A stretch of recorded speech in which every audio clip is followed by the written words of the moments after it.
Okay, great. Welcome, everybody, and welcome to our online audience. It's great to be here out at Governor's Island with a group of faculty and students that's spilling into the gallery.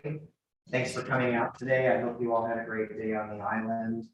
Colleagues who are working in other with other programs are with us here as well. Thank you for coming. It's my pleasure to introduce really three esteemed colleagues. Deborah Mesa, who's our critic at large and was introduced this morning, will be co-moderating this with me. These are meant to be pretty informal discussions. Pratt Parallels is intended to bring up parallel ideas, and I think here it's about what the project of a book is.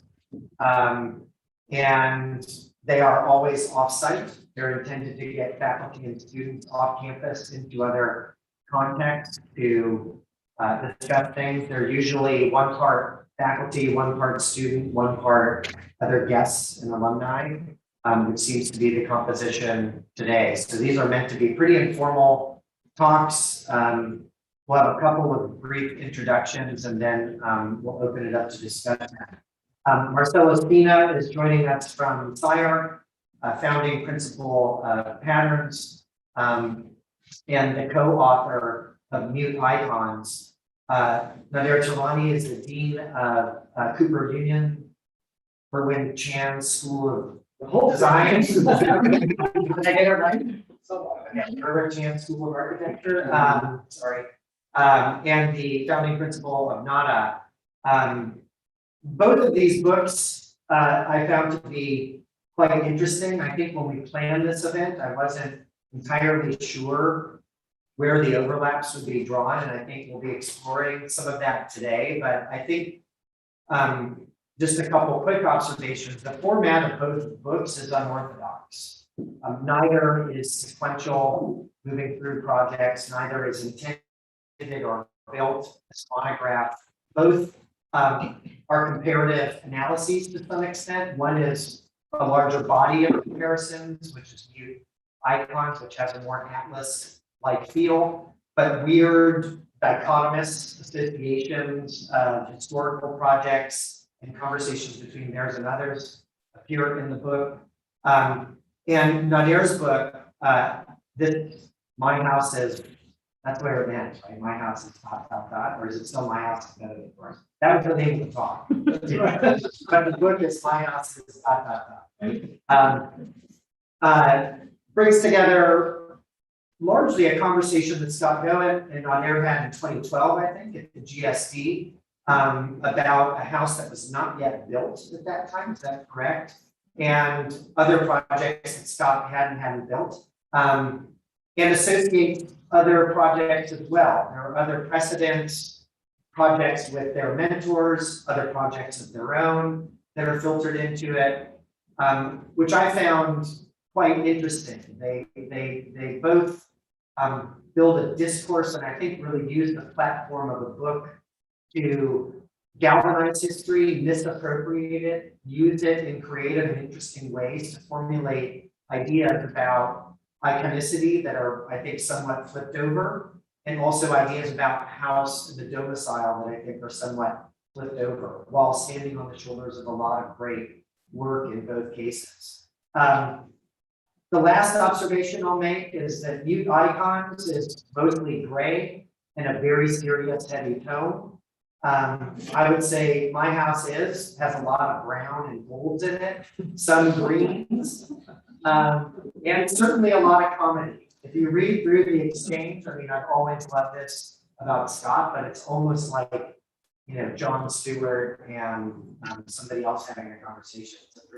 They're very different reads, I would say, but both equally compelling in different ways. And with that, I'll hand it over to Marcelo to give us a little preview of the book. Thank you, David, for having us here. Yeah, I mean, I think this is like a conversation among friends. I don't know if they were that much, but yeah, I know that they've been friends for a long time. So, Mira kind of comes up with the weekend idea of doing something that it's not a monograph, it encapsulates our intention it work in conversation with history, on like a possible conversation between like, the precedents, projects that we were using to make our own work.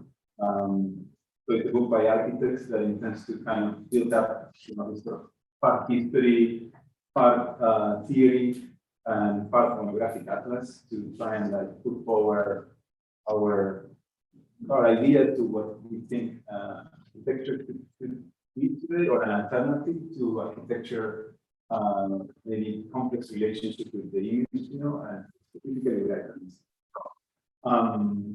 You could sort of be through this. I think that, there's certainly maybe parallels with other works, clearly the work of Rodolfo Machado and Rodolfo Mercuri on monolithic architecture comes to mind, but just a quick concept, the idea of unit icons is in itself a kind of paradox, argues for something that argues for somewhat of not a kind of a complete pronouncement of the approach of the icon, as enunciated by somebody like Charles Shanks, who said that famously, cities need icons, architecture needs icons, people need the house to kind of go see buildings and visit architecture. But also said that icons have this complex relationship with the signifiers. Also. We're not saying we have to continue that idea, but we're saying in a more complex way that there's a way to continue the process of the icon by creating itself a paradox. This idea of new icon, which is in itself a kind of oxymoron. So the book's divided into concepts, which are kind of position the problem. History, which basically tries to, in a sort of word-making kind of way, it tries to build the history of neo-iconicity in architecture, arguing that these things happened before, they existed before, and they exist nowadays, and it's a way for us to sort of come clean with some of our own influences, but also doing so in a kind of architect manner by redrawing, re-rendering, repurposing, some of the work. Then it's a discipline section, which is really this sort of diptychs, which we've always been obsessed with. There's a book that friend of mine, Florencia, gave to me, and it's called Pratt, it's Impossible Conversation. It's sort of like a color black and white, and we've always been obsessed with this idea of like what happens to start putting together these things, without saying too much, but just announcing maybe the more kind of dogmatic portion of the book, which are problems that interest us. That are themselves dichotomies, dichotomies of the real, things that think that would be problems for the field, but also problems in the practice. This is a book by architects, not by historians, and this is important to kind of announce. And this is really kind of glue between our work and the work of our predecessors. And then our work appears more as appendices, mostly dealing with problems of representation.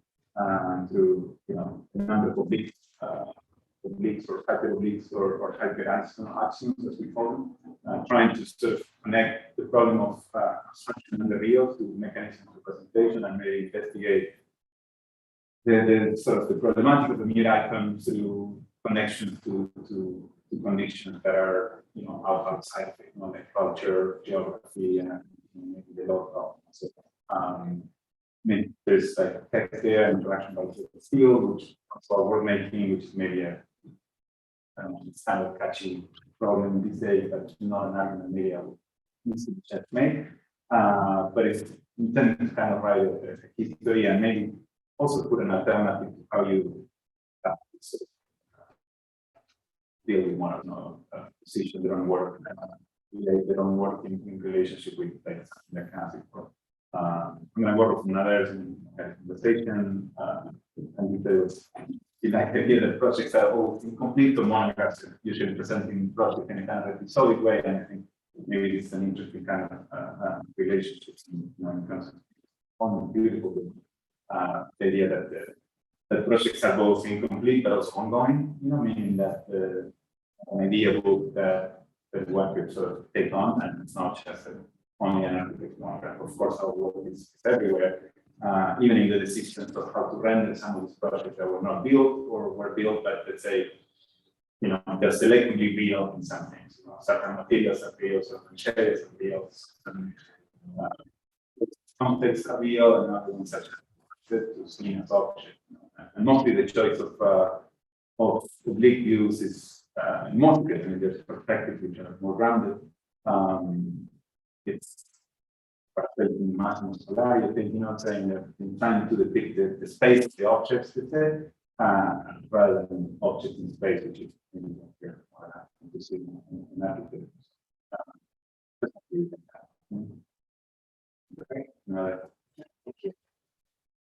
I would more specialize into the slides themselves.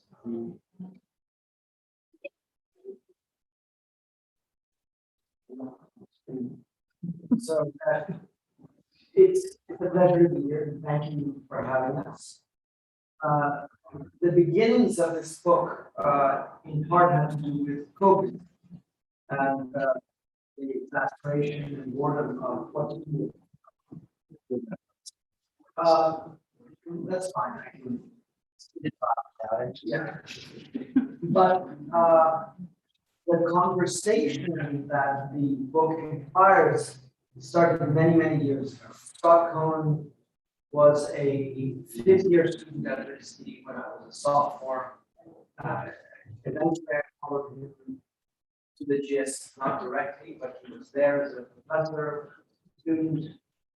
He was a professor there when I started teaching there.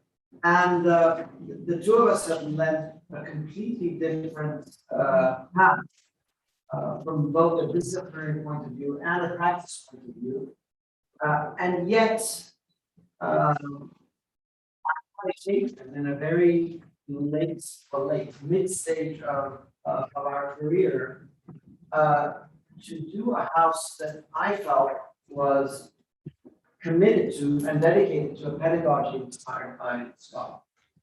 And so with that in mind, there's for me anyway, a compulsion and imperative that architecture is not about a house or a building, but really a conversation with others, whether that's a debate with somebody in the room, or whether it's with history, or the anticipation of a dialogue with somebody who is yet to emerge.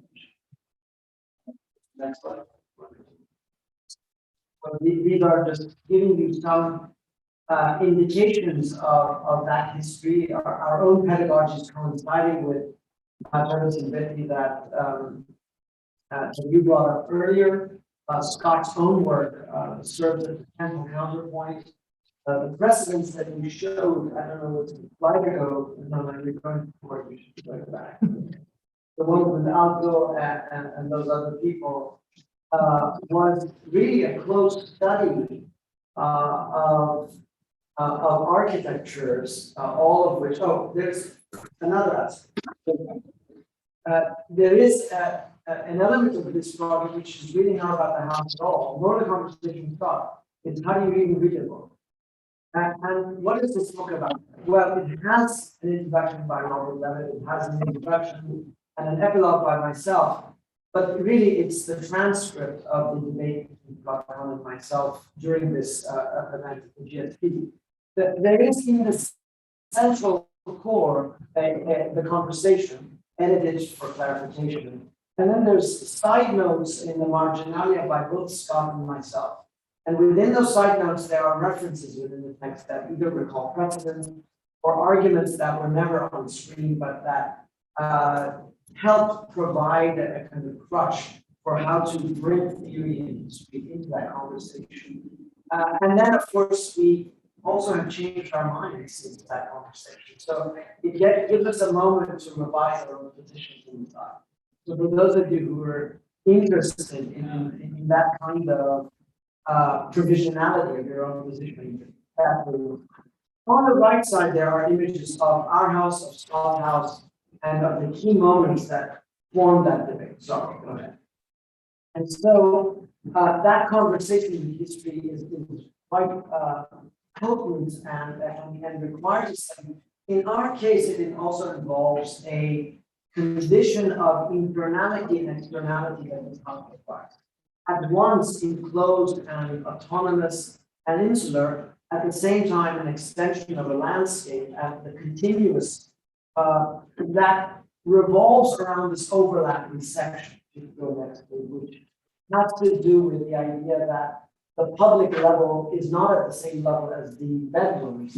And what this allows, if you go to the next slide, a situation in which a typology that is really inspired by an inward-looking condition, once placed on the side of a hill, produces a sectional slippage where both the top and bottom wing are allowed to get, the dominant view in this case towards the Mediterranean, bringing the house together at two critical moments, and that is the staircases on opposing corners that in fact are not only the circulation but are the structure of the house, because they provide for the cantilever that assures the continuity of landscape that goes through and under the house. And so this book also is dedicated not only to the presentation of the house, but also the analytic moments that have to do with key aspects of the house. In this case, of course, board forming is a critical part of the means and methods of how a room surface might be fabricated. Next. The modeling of that, of course, through mock-ups. In this case, the model is about 3 feet by 3 feet. With a clear understanding that concrete construction today is more complex. Modernism of the 20th century was monolithic. Today, you have to pour 2 shells to assure the insulation that that code requires to separate the inside from the outside. Next. The roof shell is a central part of this project also, because it not only is a structural element for the house, but it assures, you can go next please, that what would otherwise be a normative case study house with a view towards the Mediterranean, go back. Allows for the spanning of the house not only to be lateral but longitudinal, and opening up views towards the Pinus Pinei on the west side of the house was a critical part of the porosity. Next. The dominant view, of course, next.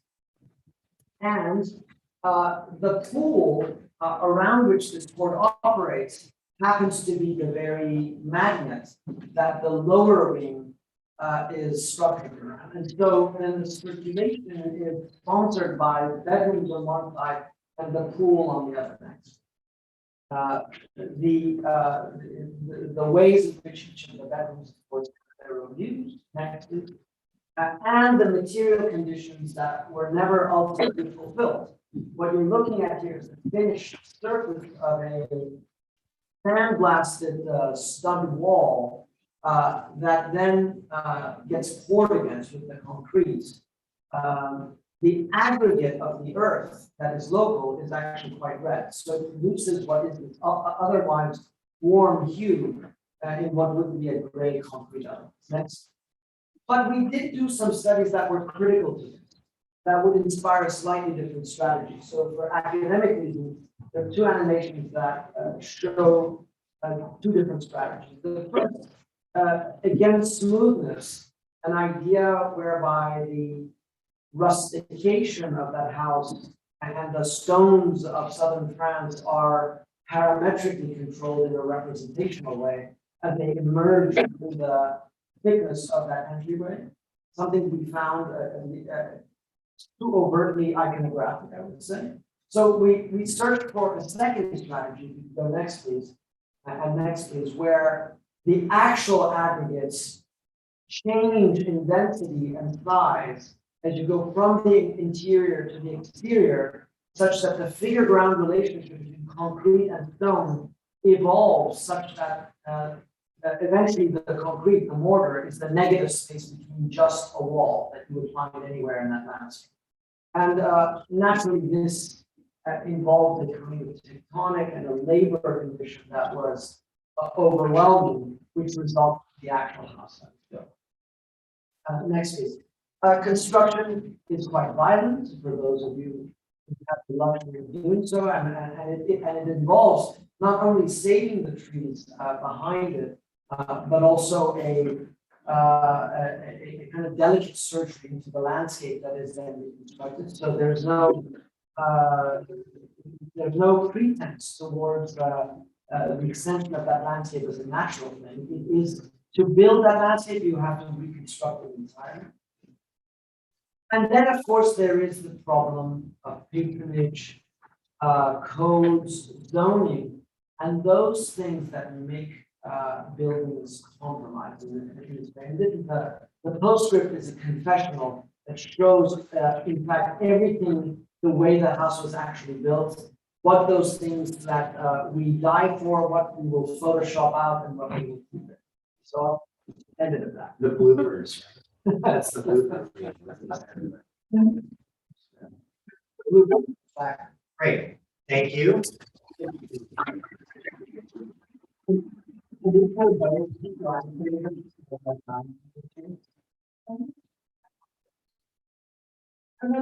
The books are floating around. Don't let them float out of the room, please. They are circulating. I think we might have a couple extras. Maybe not. But, in any case, thank you very much. Do you want to kick it off, Devon?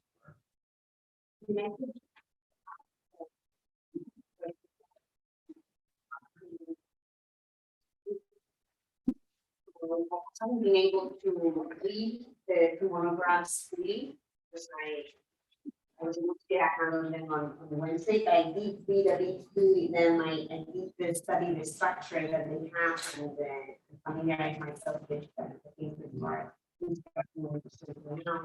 they are the original or singular formats. They're not the typical monographs, and in your case also I didn't understand it as a monograph until I was reading the intro, no, by the Red Steel, and then we present it as a monograph. And but then you while we were talking, we described it as a conversation and the importance of conversation, a conversation in history, a conversation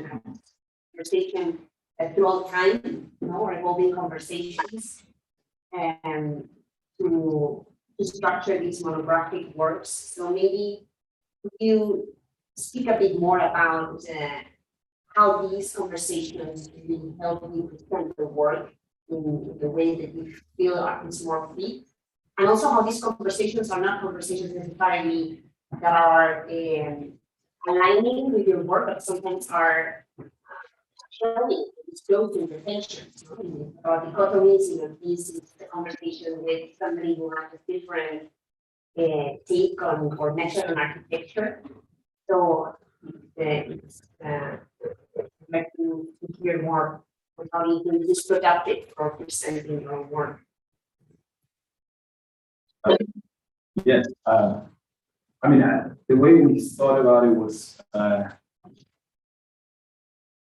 just I guess, from work and teaching, maybe it's just around us, let's say, the kind of the new interest in history and the new interest in precedent, and I have the feeling that, these things will go from studios and Sire to UCLA or Yale, to the way, in our own work, we were using these things. We felt that, it was a kind of responsibility, an interest to somehow leave a little bit of a mark in history. I mean, kind of like you think of Deleuze talking to Castaneda, or talking to Leibniz, or talking to, whatever, or, philosophers do that. Architects do it as well, but sometimes there's a bit of an understanding that you need to be more,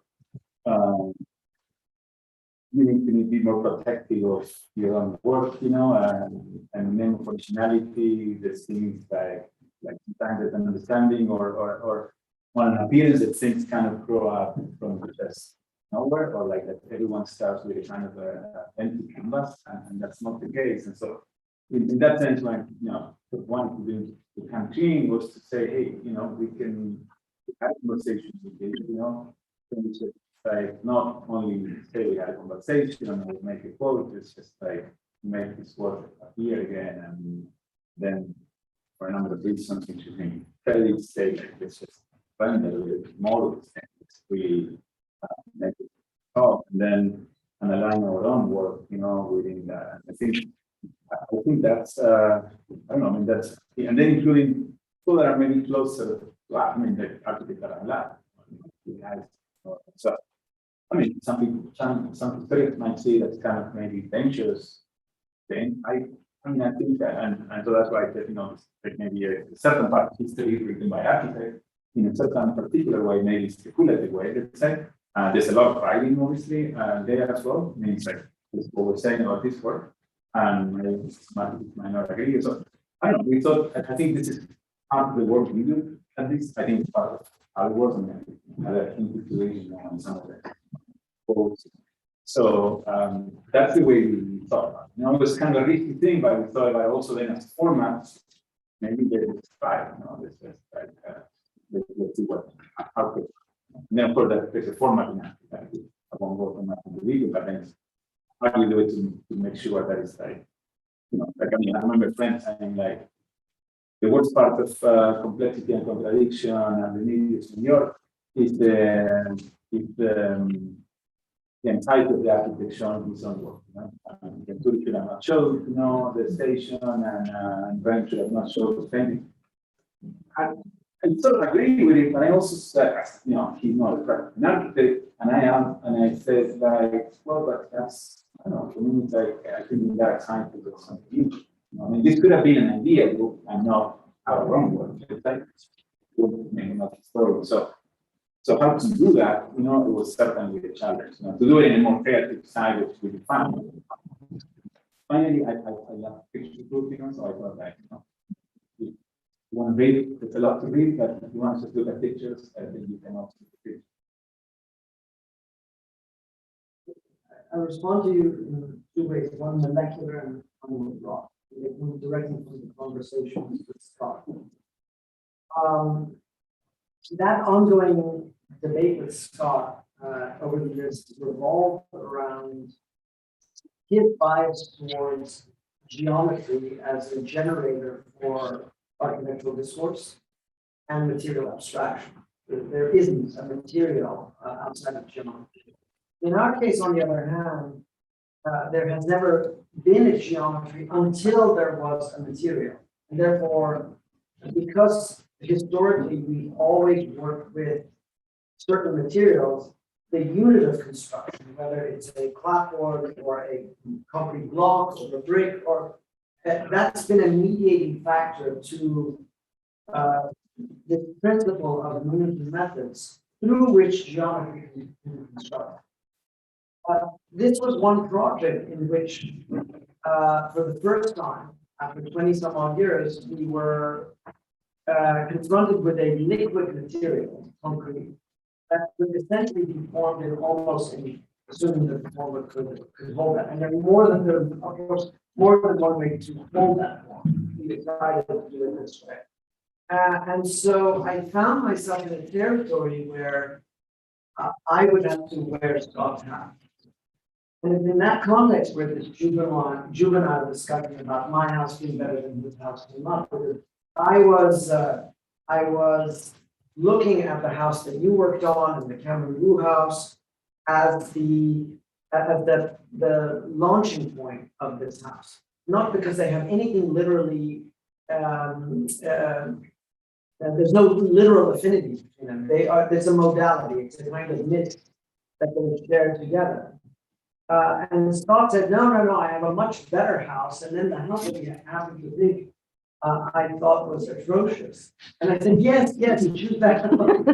but it doesn't actually do justice to what I was trying to do. On the other hand, I think, as you said very aptly in the introduction, Scott is much more versatile than the actual work that he does. So that when he enters into a conversation as a critic, that he's also much more intellectually generous.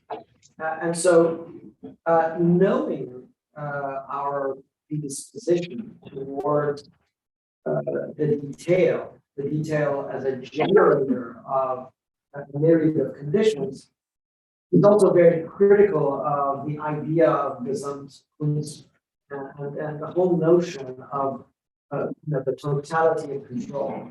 And so you'll read passages in the book where he talks about the necessity of relinquishment, the idea of the generic, the idea that precisely you should not be designing this and that. And so these are, moments in which also we've had to grapple with a type of authorship that is quite distinct, sometimes not our own, that we're looking towards history to rectify what we feel they did wrong or that person could have done better, but also self-criticism.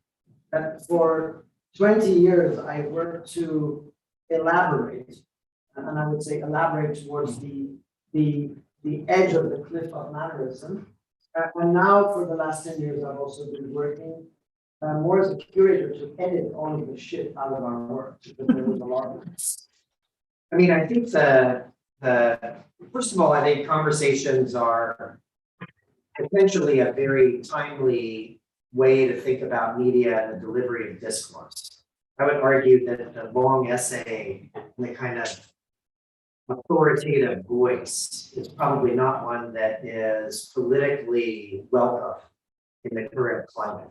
That inclusion and ways of being conversant might be more important right now than it was 10 or 15 years ago as a way to crack open ideas. And I admire in both cases.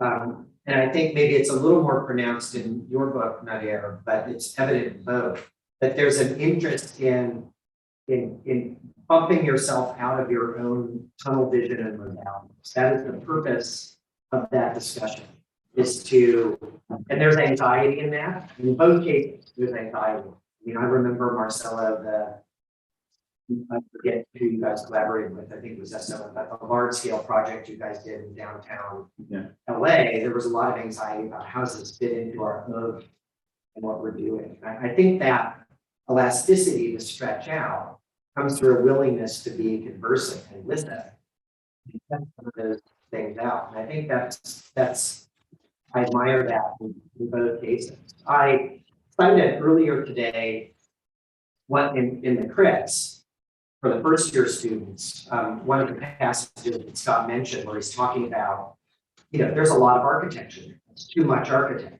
Is it too much architecture? Several questions about what you were just describing, which came up in the particular context of the domicile and surrounding a kind of Losian approach where if you are going to embellish, it's on the interior, it's not the sculptural object of the exterior. And I think, a lot of the students are working here on the island in this building. There's a tendency to go toward what you see and not necessarily explore those interior ideas. And, there's something that I'm not sure I've entirely got my head around, but there are different ideas, I think, within that about ground. Your building, as sculptural as you may think it is, it's also very evident in that discussion that you try to rationalize it through codes and construction. Like I couldn't flip the roof up here, because of drainage. But it's also, clearly something that, as you pointed out, has a kind of I forget the word you use, but I'll call it an itinerary that is about those apertures, the choreography of them that may not be entirely driven by that. But those moves are rationalized by trying not only the codes, but they also seem to be rationalized by trying to ground the object.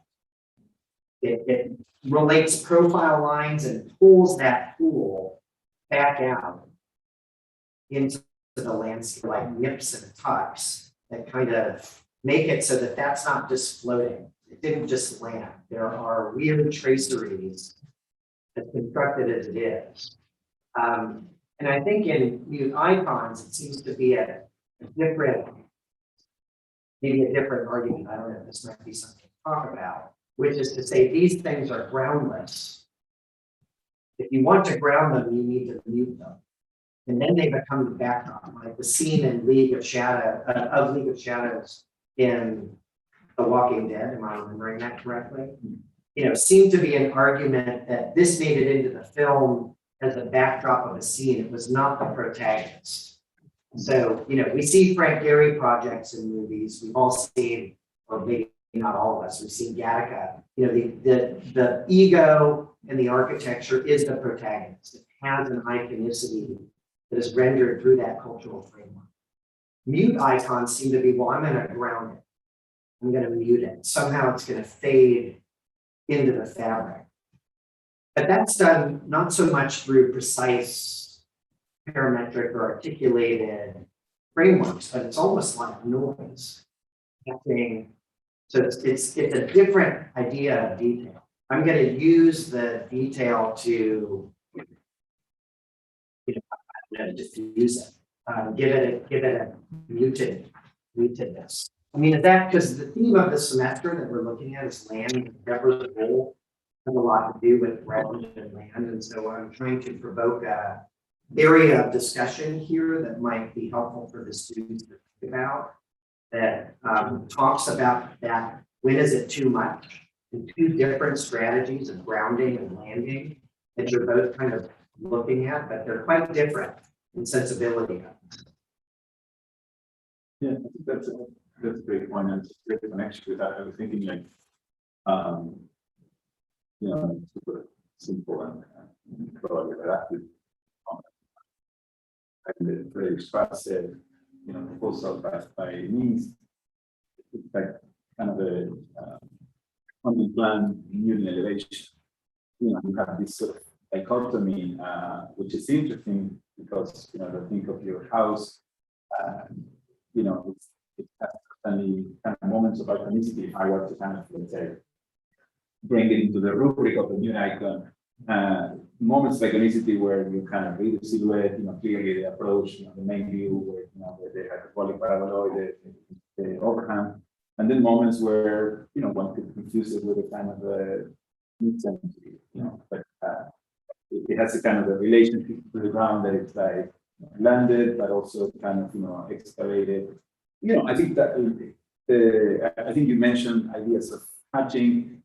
I think we argued for a number of levels, you know, in which one could kind of like operate for and against the icon. You know, not have it. It's trying to have it both ways. You know, where the building expresses itself in the form of communication, and just when it's about to communicate, it sort of cut off. Out it's like muted in silhouette or simplify or make silent. So I mean those are kind of my comments. I could see many variations. Not to be literal, but the conversations that you're having are not just with people, but it's with the city and land. Sure. So insofar as we construct a relationship with type, it is not to authenticate it, but rather it's really a framework for malleability, mutability, and accommodation. And the moment that topography, promenade, or connections with views, or whatever it may be, the city engages it. Our house doesn't really engage in the city in that way. It is the moment where that can be constructed. You said something else, though, on a slightly different note in the beginning about inclusivity. It sparks a fire under me to make certain clarifications. Yes, you're absolutely right. The last year and a half has been extraordinary. And we've also seen the change of tone and discourse. The result of George Floyd, amongst many other things that are socially motivated, the climate, and discourses around decolonization, around intersectionality, entanglements. All of these emerge from trying to search for the intersection of politics and architecture. The majority of these conversations do not know how to position form, space, and materiality. And so the other thing I would try to underscore in the discussion about inclusivity is, well, where is the agency of the architect to position that stuff about architecture within it? Because if we step outside of that, the very danger is that we step into mere policy and there is no consequentiality to the very discussions that are happening, not about a house, not about a building, but about that thing which forms a great majority of the terrain that describes the United States or the way that we build the world. And if that doesn't impact climate change, I don't know what does. I think that as a discipline, we have a long way to go to demonstrate the reciprocity between these discourses and their architectural or spatial implications. Well, so let me try to slice that in a slightly different way. I would read your house as being absorbently inclusive. So it's absorbing parameters, and it's in conversation with codes, construction, constraints, excavation, the landscape, but it seems to be willing and eager to absorb them to drive it. I think that, and I'm not going to postulate a judgment on this. I mean, I think ethics, there's I'm not going to postulate a judgment on this. I'm just going to point out that they're different. I think that another way to what you're trying to suggest, Marcelo, I think is quite different, which is that we're going to try to affiliate. I would say that is more extroverted. It's not absorbent. It's actually, I don't know, Cornelius had a particular cadence at a point in history, and so I'm not sure that's the right descriptor. Catch, flicker, there are, ways we could talk about that, but that's not, it's not the same vector, I would say. It's one that is, it's bouncing, it's collaborative. It is not necessarily absorbing it into it. And I don't know if either of you agree with that, or if you think there's interesting other conversations that could be had about that. What I'd like to say to these comments, in fact, that we should longer presentation start with the stuff that's going on, the initiative that do with the kind of world, let's the problematic between globalization and local identity and all this crisis that's how they put architecture in the kind of crossroads. One way, let's say, in the pursuit of common sense and common ground is architecture, and I'm talking architecture as kind of image of architecture, let's say, to become a kind of crowd pleaser, to become let's say, you can do good, obviously, by doing good. So we can do good business and looking friendly. And so we're arguing in a sort of maybe kind of direct way that architecture can do good without necessarily looking over to be friendly. So with the example of the building that's close to you guys, the Whitney or project, whatever it's called right now. As a building that is, I don't think it's ever been loved. I mean, it's loved by architects, but it's not, everyone loves the Guggenheim. I love the Guggenheim first too, and that's a kind of tougher building with that. It's less inclusive than the Guggenheim. It's obviously, there's sort of simple things that, architects want to kind of to do an inclusive building, make it out of glass. Concrete is somehow fast, So I think, one of our arguments is that architecture and discipline has to kind of try and look harder to these pressures, and somehow find ways of obviously advocating for all what's good about all this kind of crisis and the stuff we've been living through, without necessarily giving away the agency of architecture and history and the tradition of certain materials, ways of creation form and mass and so on. And so, and it's a complex conversation, but I think, but it's certainly I think important that needs to be had. Otherwise, I keep throwing the kind of baby with the dirty, laundry, and that's not a good thing. I'll make one more comment, Deborah, and I'll give you a chance to make one more. We can turn it over to the audience, but I think I'll try to take another pass at this and use the material sensibilities of another leveraging point. I think there are architects, and I would make bedfellows out of people that aren't normally maybe in the students' minds or in the way they're historicized bedfellows, and they're in your book. I don't know if one of them is. I'm not sure they're in yours, but Huang Shu's project in Nanjing, if I just look at it as a figure, it has nothing to do with its surroundings. But I throw a lot of broken hutongs at it as a kind of noise, and that affiliates it with its immediate context. We could talk about the shape of the terrace and how it pushes you back out. And there's moves, maybe it's a hybrid between the two, but there's certainly a material sensibility that's about confusing whether it belongs there or not, because it kind of is aware that it's alien. I think Kuma does a similar thing. He'll throw hundreds of sticks in it, but behind that is usually not a normative object that belongs in that place, and the sticks diffuse it. They tone it down in some way. Your building out there is made from the materials that are there, but it's bright orange. It does not look like it belongs there, but the form of it and the circuitry of it and the experience of it, I think, you would not be able to unlock it from the landscape once you have experienced that on Falat. Even though it's bright orange, there's a lot of other bright orange stuff that you showed in the bloopers in that countryside, but in the photographs that you take, it really heightens the visual contrast of the material with all the care and integrative sensibility that's there. It pops. It's like orange on green, not a comfortable fit at first glance.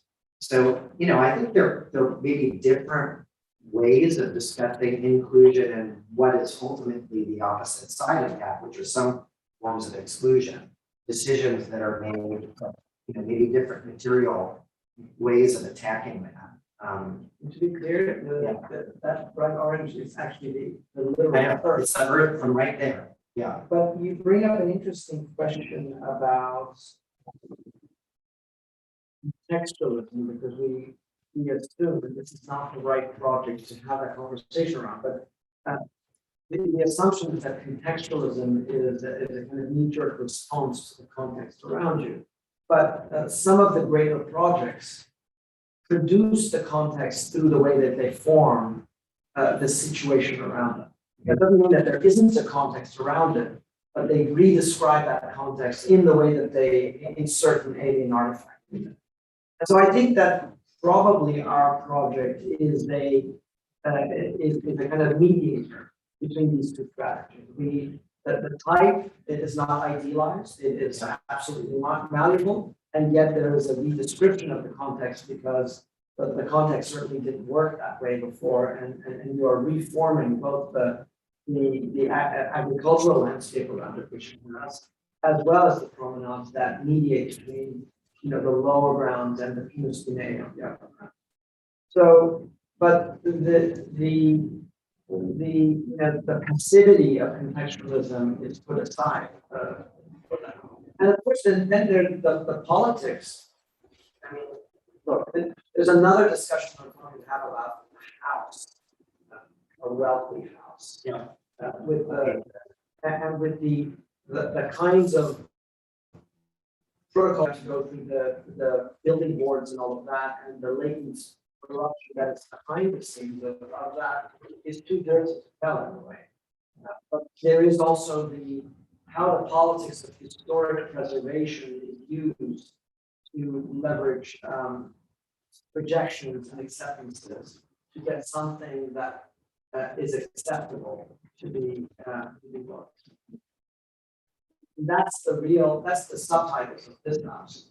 You know, why, there's no reason why it should take 8 or 10 years to build, because it only took 1 or 2 years. Right, actually, Yeah. yes, right, But the politics that went before it is part of that. sure. Do you have any other observations? Maybe just add that I do find all of these different narratives that and making project and stories, some that architects want to disclose and some that architects want to hide. I think one of the things that I like about these monographs or these books is that they don't hide those concepts inside and that's part of the work. So you are able to read its contradictions and you're able to read confessions even more, like your last section of the book, where you get these multiple readings that sometimes are incompatible. You know? So I think that's something not so easy to get in books by architects about their own work. And so it's kind of refreshing because it does talk about more real reality and it becomes more truth to complex but work. I should have, I think it's important to point out that you presented Scott's project and he presented yours, right? That's very. And I should have thought, that's actually what we should have done tonight. You guys should have presented instead of presenting. It just dawned on me that that's such a critical act of humbleness, I think, and willingness to engage. And I think there's a political act in that in and of itself that is quite intriguing. And both of you being here, sharing a book launch is, not a normal thing. And so, yeah, I want to just observe that as a thing that I can't admire. Let's open it up to the crowd, see if there's questions or comments from students or faculty. Yeah, thank you. Very shy. I don't want to, Very Everything that sees. but I'm really interested because in the form, the objects. So, why Marcelo, yours is hard, really hard object, almost like stone, right? It has a great heft to it. I mean, I love books with weight as long as I'm not carrying them. But I like to hold them. And Natalie, yours is very soft in a way. When there's a real difference in the objects, I would love for you each to just talk about the object itself. And because when you do all this work, is there a mental picture how you want it to appear, or do you just hand it over to a graphic designer? I mean, all the authors I work with are always like, oh, I want my book to be this way. And I'm like, you don't know what you're talking about. So I'm wondering how you each came to the object themselves. Yes, again, so, yeah, I mean, we wanted. I mean, books are books, so No, books are not books. No, but I mean, like, you've seen, I remember, the Italian architect that the book was really trying to be like the thing itself, and the like dressing, and, I mean, like, the materials of books is not the material of buildings, and one should not try to emulate the other. We wanted our thing to be new, I guess, but also more importantly, in our discussions we've done like the book, like we all do, I guess, in an office. We had a guy who was really great graphic designer, actually working on that now, and he designed the book, and everyone loved it, and he was like designing outside, great, and I always felt like a little bit insecure because I felt like, kind of like if you want a house, you hire an architect, you know, you don't just sign by a friend, like really beautiful house, and no, it doesn't.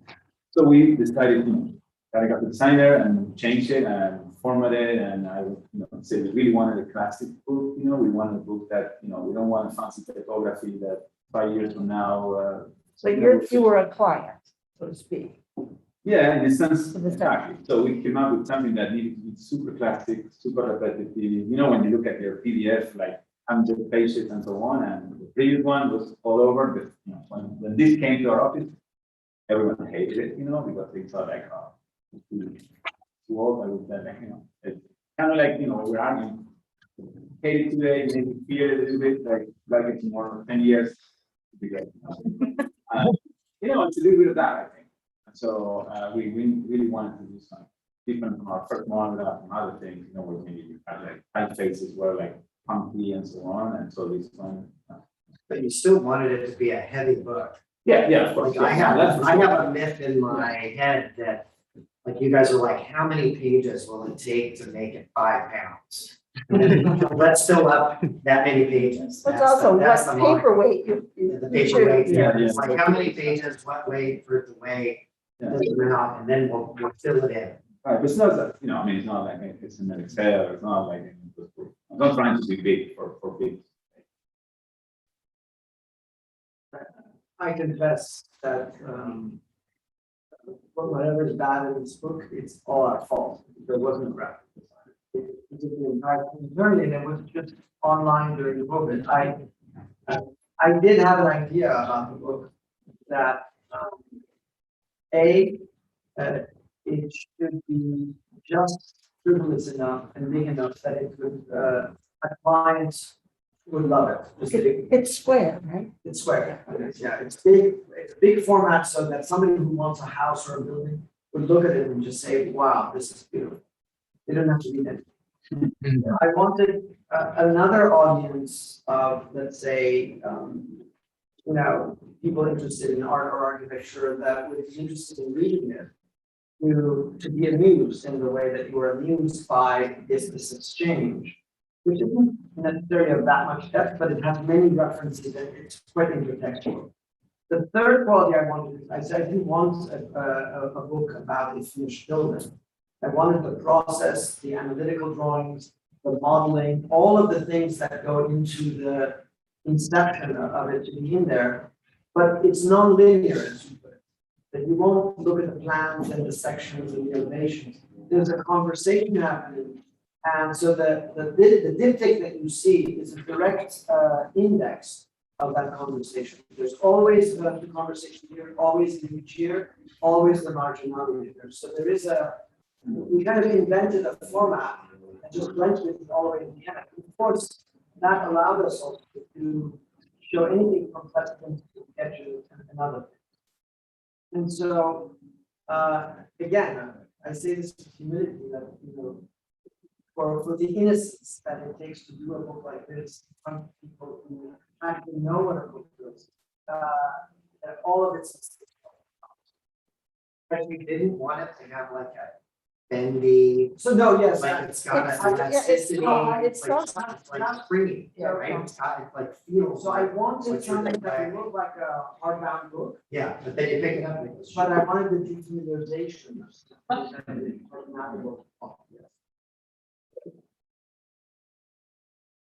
That's great. Great. Yeah, because then, yours, you expect it to be heavy. Yeah, it looks heavy, you read it, it's heavy. That's interesting, we were discussing this that weekend. Oh, just like, if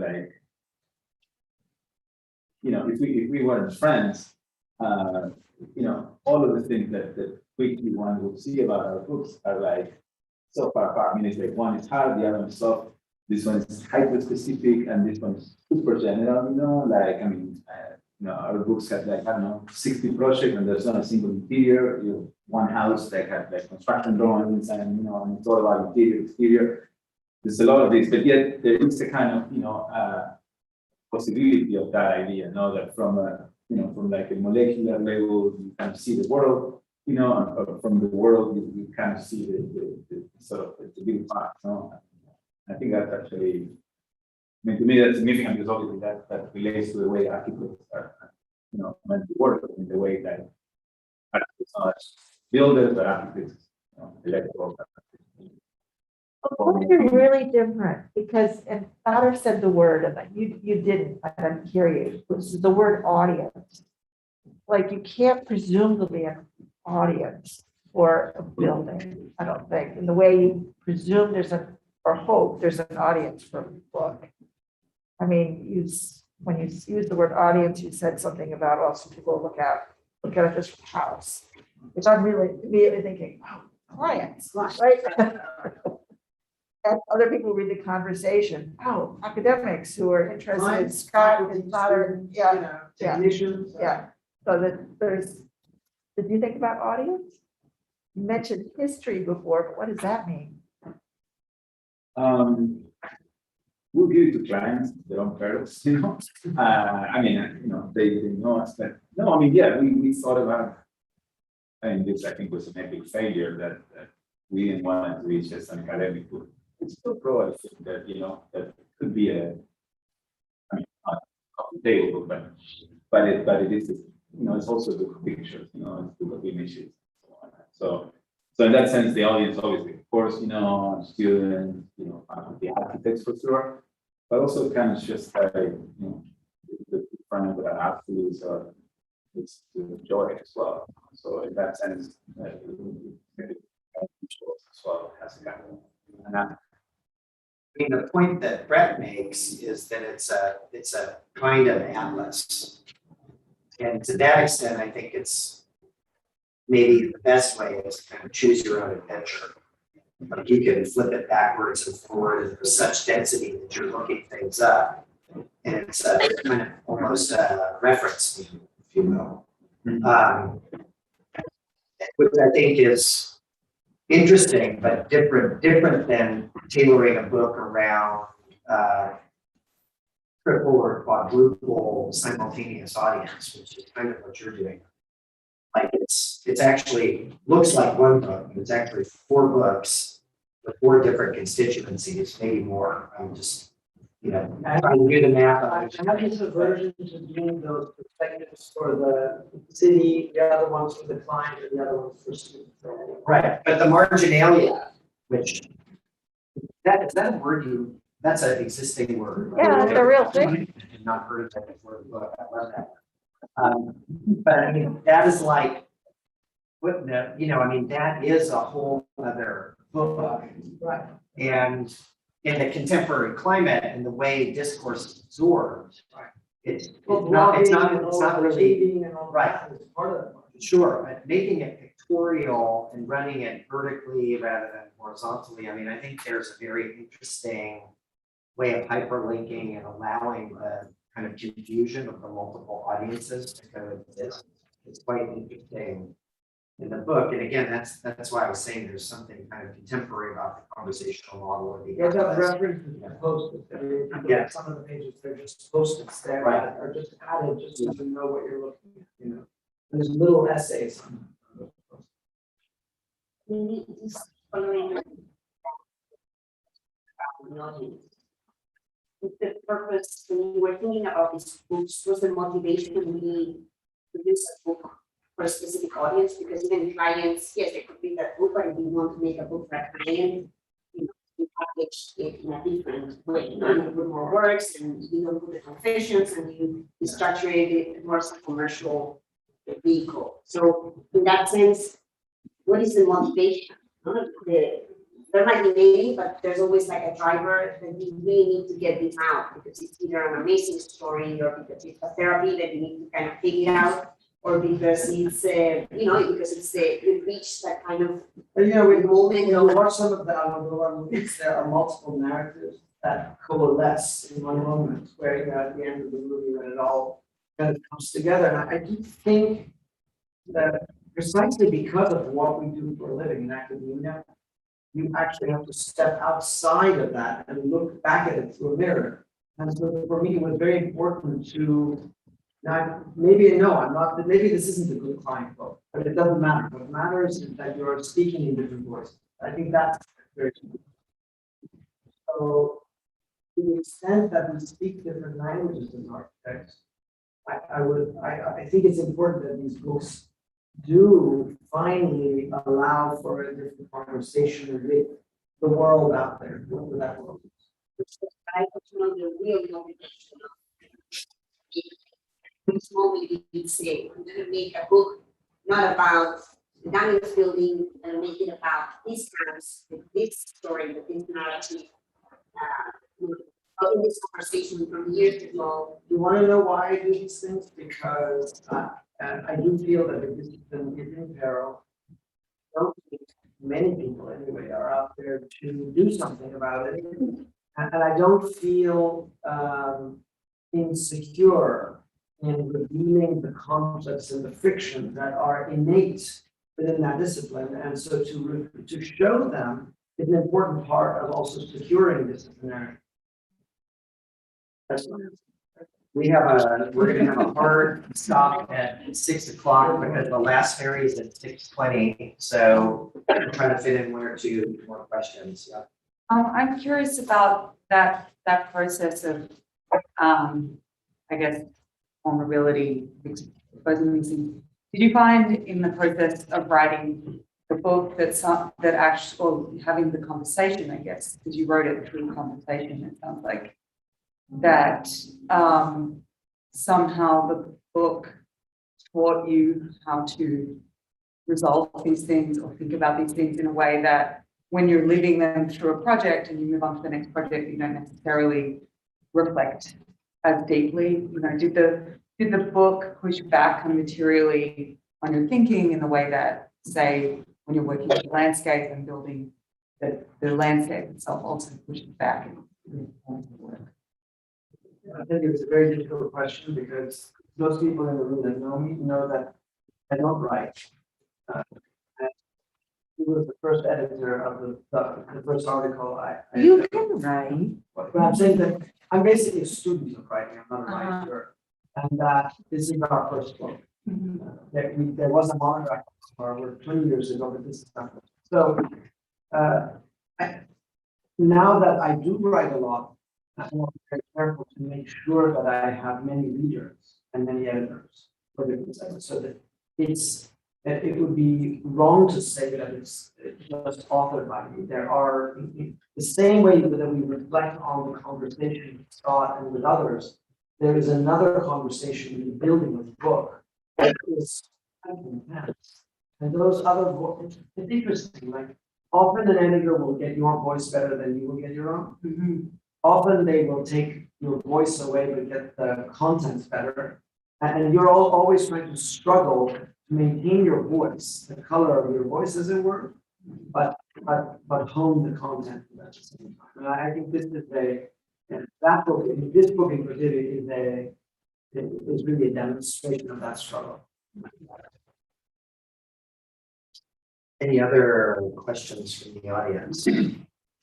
We probably squeeze in one more. We have to get rescued by the Coast Guard.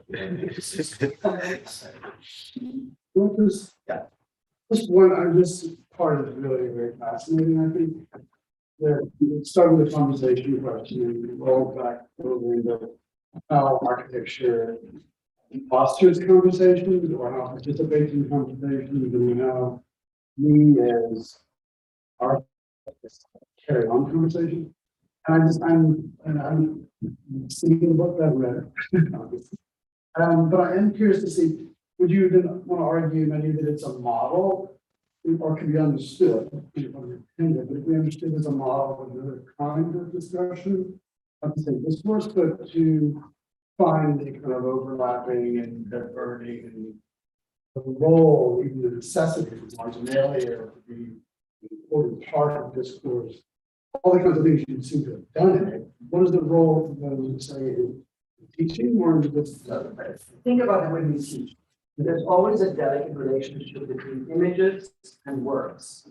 And ideas somehow are kind of in tension.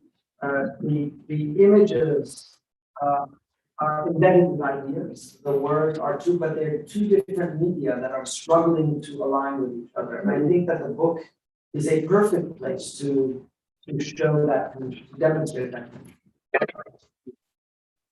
One is an illustration of the other. They coexist in theory. But there is a myth, I mean, that's an interesting kind of loose model.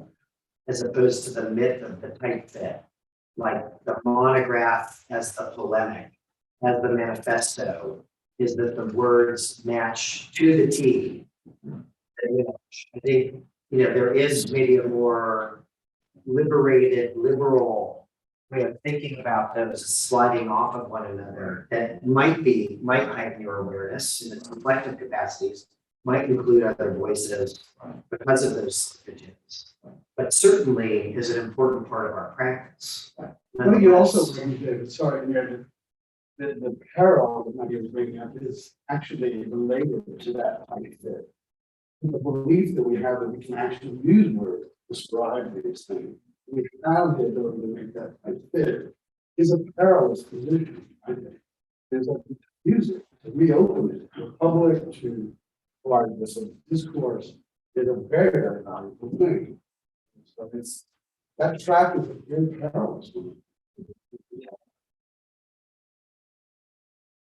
Great, well, the GAs need to clean up, so I first of all want to thank the GAs for putting on the show. I want to thank Deborah and Nadir and Marcelo for being willing to have this conversation. I think it was in a single room with all of you, so thanks everybody for coming today. Do not miss the 620 ferry. Thank you.